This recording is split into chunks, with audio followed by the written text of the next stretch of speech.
issues. There's over 17 currently water districts in our county, and all the reports that I've read, the first line of defense is conservation, and that's something that we have not done. So I thought, we could conserve up to 15%. How do we do that when everyone disagrees on how we do that?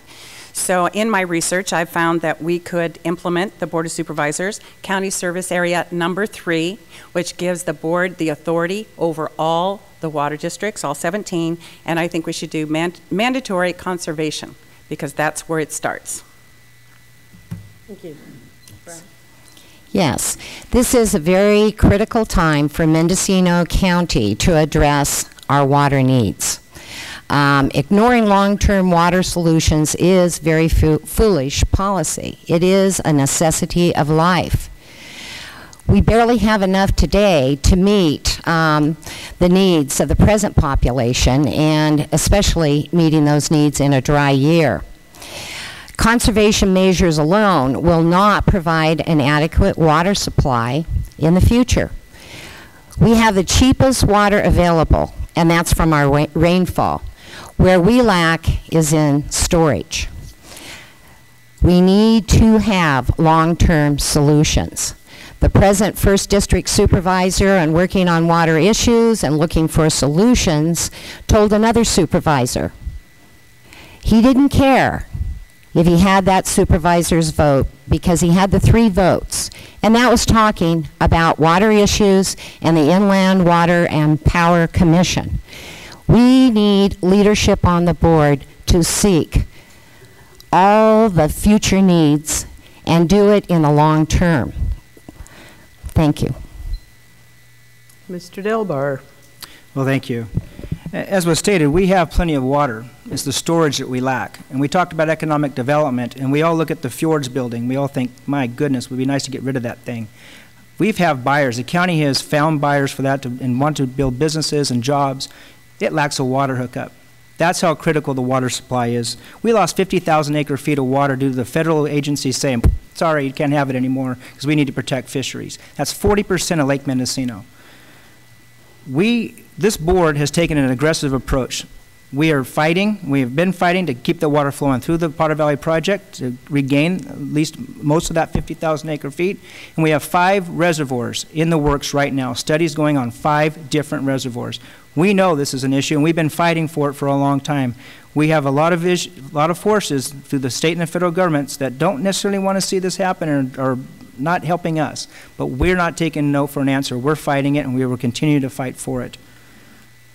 My relationships that I've built over my time on this board have allowed me to have those ears in the state and in the federal government to say, look, we need some help, and they have been paying off. We were able to rely on those relationships, and we were able to finally close the dam at the gate at Mill Creek and get that start to fill again. And that was because of relationships and the work that we have done and I have done on the County Board of Supervisors as your district supervisor.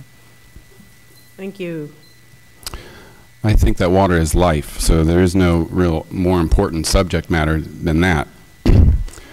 I think that we should be very conservative when it comes to water. I think we need to educate the public in more of these forums and in roundtable discussions and just generally on a regular basis throughout the community. One of the ideas that I have tried to remind folks of is that we could harvest and collect a lot of the rainwater that comes through in the seasons, and we don't make enough take enough advantage of that. And again, the collection system would be surmountable if we put our minds to it. There are lots of ways of reclaiming this water. I mentioned one of them earlier was through the use of beneficial algae and filtration through plants. This is just using nature to do what it does best. And that way we could also have water that's more nourishing for not just the plants but for the animals that benefit from them as well. Again, I've investigated some research into water revitalizing. I just briefly mentioned it somewhat, where the electrical charge and nutritional makeup of the water is actually more conducive to our bodies, which is an example of it is at the Ukiah Brewing Company. They have a water revitalizer. Also, there's an HHO water or power machine that can create energy and and use it in a multiple of ways from water as a source. Another thing that I would like to mention just briefly in my final moment is that I've been doing some of the math and the calculations of that of 1 gallon, or how many gallons of water does it take to produce 1 pound of corn. And then calculate how many pounds of corn does it take to produce 1 pound of beef.